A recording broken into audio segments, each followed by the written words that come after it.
Hello world, Dorothy Dottie or Dot. My name comes with options.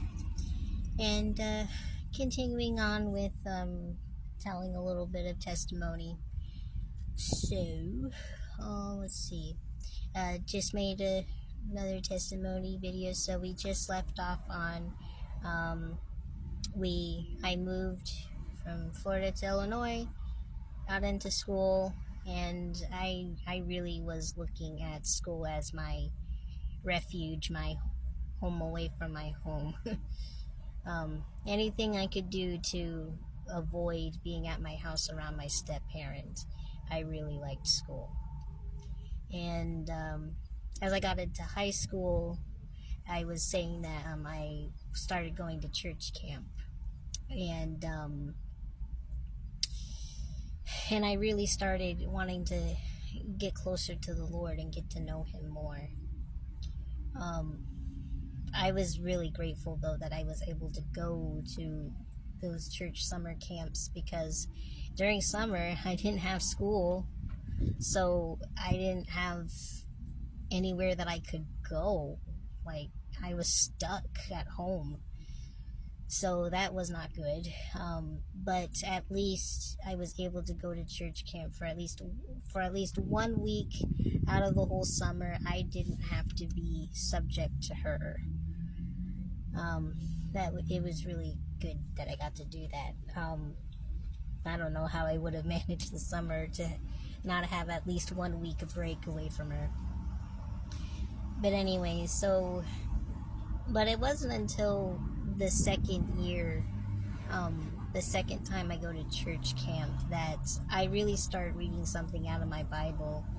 And I do admit to, like, I'm talking to my cabin counselor, and I reveal to her, the kind of household that I'm living under. I tell her about my mom and my step-parent, and she goes, well, you do know that is a sin, right? It's like, I know. Think I haven't heard that already before?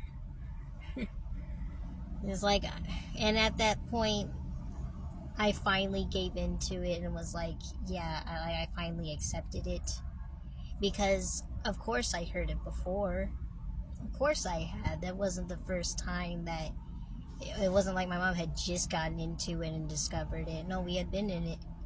Mom had been with her already since I was 7 years old. So 7 to 4, already 7 years. I had been living under this household with my mom being with this other woman. I already knew this, but I didn't think that it was wrong because my mom said that it wasn't. And even though I had read the Bible, and the Bible does say it is wrong, I guess I didn't understand it when I got to that point. So didn't understand it, and when I finally got old enough to understand it and realize, yeah, it doesn't make sense. It is wrong. So it just doesn't fit. I mean, you can't make children when you're gay. Sorry. And that's the whole point of procreation, is to make more life. I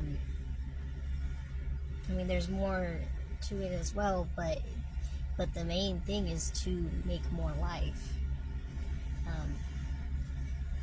But once I finally realized that it is wrong, okay, I accepted it, and I wanted to get closer to God myself. I myself had... Okay, so growing up in that kind of environment, I did make sure I did eventually test myself to see if I was gay. And I'm not. Once I finally got to puberty age, I tested myself. Like, I thought about, what it would be like to be gay, and it kind of grossed me out. I'm not gonna lie. I didn't like the thought of it. And then I thought about, what it's like to be straight, and then that felt more normal for me. It felt better. Like, I guess, I don't know. I just know that I'm not gay. And when I, was finally, a teenager and going through that and realizing, okay, so I'm not gay. That's good. Uh, that's not going to be hard for me, but it is going to be hard. I was not sure how to handle like my mom, the relationship with my mom at the same time with knowing that now and accepting now that it is wrong. And but I couldn't exactly fully grasp of how wrong it was. Like, I was like, okay, it's definitely wrong, but I couldn't make sense of how it is that my mom, she did love the Lord and she still does now, but like at the time, like my mom did love the Lord. She's the one that taught me everything I know about God, but she was still doing this very wrong thing, and it didn't make sense to me how the two could be like together. Because when I went to church camp and I was talking to a lot of the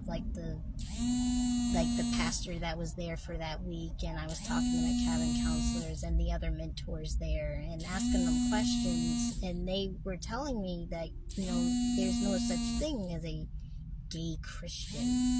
And I thought, well, how is that so though? My mom is, and she's a Christian. She loves the Lord. It took a long time for me to understand that or even get that. Even into college, I still was very confused and I don't know how to handle this type of thing. But